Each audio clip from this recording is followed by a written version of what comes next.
Hola, ¿qué tal amigos? ¿Cómo están? Espero que muy bien.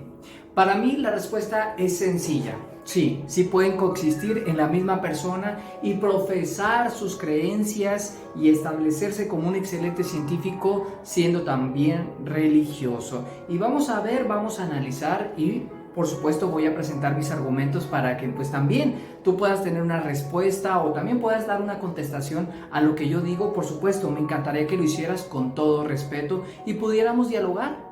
¿Qué le depara al ser humano? ¿Debería ya no tener creencias religiosas y solamente enfocarse en lo que dice la ciencia? Vamos a analizar este punto y vamos a ver cuál es tu postura. Primeramente voy a decir que hay un sector científico, ¿sí? Cientificista, ¿no? Que está diciendo que para ser un buen científico, para ser un buen investigador, para ser alguien que aporte a la sociedad, pues obviamente tiene que dejar sus creencias religiosas, es decir, tiene que hacerse a un lado porque, pues bueno, la ciencia es mística, no puede comprobarse, y que solamente podemos, digamos, pensar en aquello que podamos comprobar de manera empírica, que nuestra vida tiene que estar regida por la ciencia. Pero ya empezamos con ciertas falacias. ¿En qué sentido? En que la ciencia no piensa, en que la ciencia no decide, la ciencia no cree, no es algo que, digamos, sea nada más escrupulosa para atender los asuntos, sino simplemente que la ciencia es, digamos, una metodología para encontrar una verdad.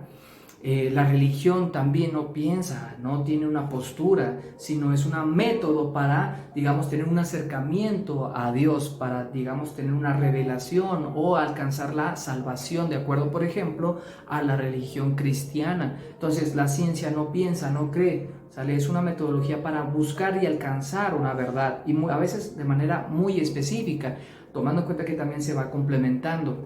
Entonces, desde ahí empezamos a decir que, no tiene por qué, digamos, pelearse o no ser compatible una cosa con la otra.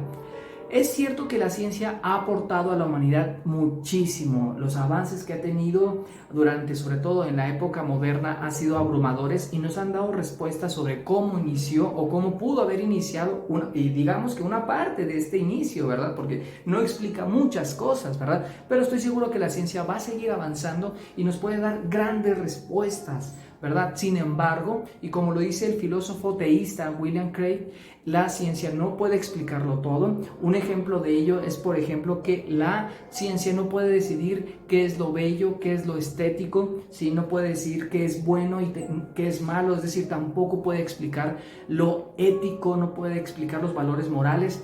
Hay algunos cientificistas que dicen que no, sí se puede, que es para mantener el equilibrio social.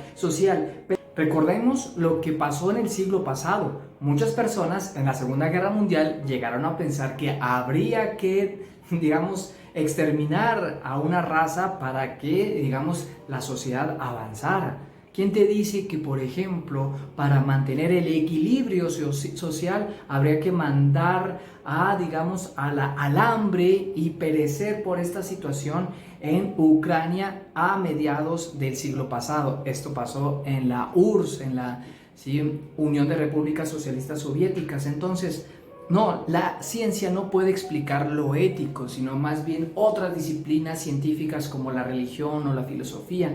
Pero no estoy demeritando, repito, lo más importante, bueno, digamos, lo importante de la ciencia, que es la comprobación y por lo cual también haya un progreso social. Entonces, otra de las cosas que no puede comprobar la ciencia es las mentes que están a mi alrededor. Yo puedo comprobar que existo, ¿sí? Yo puedo decir que estoy pensando, como lo diría Descartes, ¿no? Sin embargo, yo no podría comprobar si las mentes a mi alrededor también existen, ¿verdad? No podría hacerlo y la ciencia tampoco. Debemos digamos, de asumirlo de acuerdo a los razonamientos y para que haya una coexistencia armoniosa en la sociedad. Ahora, tampoco estoy diciendo que para ser un buen científico se debe de ser un buen religioso, para nada. No estoy diciendo una falacia a la inversa, simplemente estoy diciendo que puede coexistir la ciencia y la religión en una sola persona, ¿sí? Tenemos de hecho ejemplos en la historia de la vida de la humanidad que nos pueden ayudar a entender. Por ejemplo, Georges Lemaitre, el ideólogo de la teoría del Big Bang, es decir, el astrofísico que desarrolló la teoría del Big Bang, era un sacerdote católico belga, ¿sí?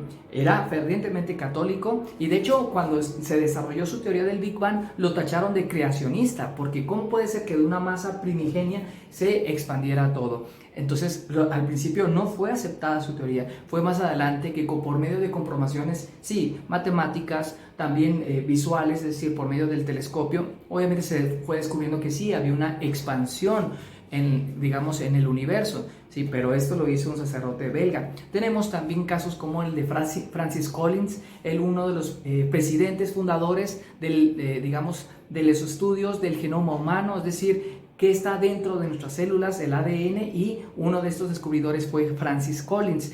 Él es un católico cristiano converso, al principio creo que era ateo, después, ahorita en la actualidad, sigue siendo un católico cristiano. También tenemos otro ejemplo, obviamente uno de los físicos más importantes, Albert Einstein. Él es un creyente, es un teísta, hay que decirlo, no cristiano, no católico, de hecho no cree en un Dios personal, pero sí en un Dios creador, ¿no? En un Dios más basado en la filosofía de Baruch Spinoza. Ahora, vuelvo también a aclarar, no estoy cayendo en la falacia de autoridad, no estoy diciendo que como ellos son cristianos o teístas se debe creer en un Dios, para nada, no estoy diciendo una cosa. Lo que estoy diciendo en pocas palabras es que la ciencia va a explicar el cómo se dieron las cosas, ¿sí? Cuál fue el proceso que se dirigió el universo para que existiéramos, para que estuviéramos aquí. Sin embargo, la religión lo que va a decir es por qué existimos, por qué existe este mundo, ¿sí? ¿Cuál es el motivo atrás, ¿sí?, de todo ese proceso que se dio? También, por supuesto, la filosofía nos puede dar una respuesta y sabemos que la religión muchas veces se apoya en muchas de estas filosofías. Entonces, siempre decir que el ser humano no nada más es una parte biológica, también hay una parte mental, una parte social y por supuesto, créanme que hay muchos autores que también dicen que hay una parte espiritual existencial, es decir, que nos lleva a preguntar por qué existimos, por qué estamos aquí. Eso lo desarrolló, entre otros autores, Viktor Frankl. Viktor Frankl decía que sí, no nada más tenemos esa capa biológica que es la parte corporal, también hay una parte mental y por supuesto más dentro de nosotros una parte espiritual que nos lleva a tener un contacto con el más allá, tener un contacto con lo que el punto o el algo, el alguien que nos puso en este punto, ¿sí?, al no decidir por qué estamos aquí. Pero bueno, ¿tú qué piensas? Me gustaría escuchar tu punto de vista. Repito que es una postura que lo tengo de acuerdo a lo que he estudiado, lo que he visto, y me gustaría escuchar la tuya, ¿sí? Yo creo que si quieres ser un buen científico, no va a tener ningún problema que tengas una creencia, ya sea por fe o por algunas, digamos, argumentos racionales, porque obviamente pues, tenemos que recurrir muchas veces a argumentos racionales que recuerdo ahorita a Santo Tomás de Aquino. Pero ¿tú qué piensas? Si te ha aportado algo, me gustaría que dieras un like, algún comentario, alguna pregunta, con mucho gusto voy a estar muy al pendiente, la puedes poner aquí abajo. Y bueno, ya sabes, ante todo, que estés bien. Hasta luego.